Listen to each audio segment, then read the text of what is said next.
എടരിക്കോട് പച്ചക്കറി കടയിൽ 10,000 രൂപയോളം മോഷണം പോയി. MM വെജിറ്റബിൾസ് എന്ന സ്ഥാപനത്തിലാണ് മോഷണം പോയത്.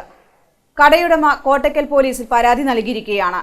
മോഷ്ടാവിന്റെ CCTV ദൃശ്യങ്ങൾ ലഭ്യമായിട്ടുണ്ട്. അർദ്ധരാത്രി 1:30 മണിയോടെ എടരിക്കോട് നിന്നും തിരൂരിലേക്ക് പോകുന്ന റോഡിൽ പ്രവർത്തിക്കുന്ന MM വെജിറ്റബിൾസ് എന്ന പച്ചക്കറി വ്യാപാര സ്ഥാപനത്തിലാണ് മോഷണം നടന്നത്. കടയിൽ പലയിടങ്ങളിലായി സൂക്ഷിച്ചിരുന്ന 10,000 രൂപയോളം മോഷണം പോയിട്ടുണ്ട്. ഷട്ടറിന്റെ പൂട്ട് തല്ലിപ്പൊളിച്ചാണ് മോഷ്ടാവ് കടയ്ക്കുള്ളിൽ കയറിയത്. പൂട്ട് തല്ലിപ്പൊളിക്കാനുള്ള മടവാളും മോഷ്ടാവിന്റെ കൈവശമുണ്ടായിരുന്നു.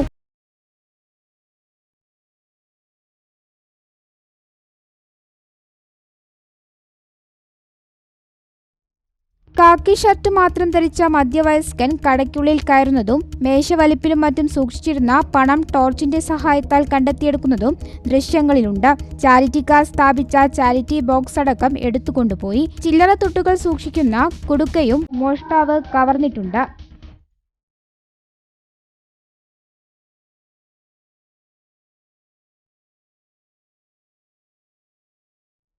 കണ്ണുമാത്രം പുറത്ത് കാണുന്ന രീതിയിൽ 2 മാസ്ക് ധരിച്ചിട്ടുണ്ട്. പുറത്ത് ബാഗ് പോലെ എന്തോ ഒന്ന് കെട്ടിവെച്ചതായും ദൃശ്യങ്ങളിൽ കാണാം. 10,000 രൂപയോളം നഷ്ടമായതായി കടയുടമ വ്യക്തമാക്കി. പരാതിയുടെ അടിസ്ഥാനത്തിൽ കോട്ടക്കൽ പോലീസ് അന്വേഷണം ആരംഭിച്ചിരിക്കുകയാണ്.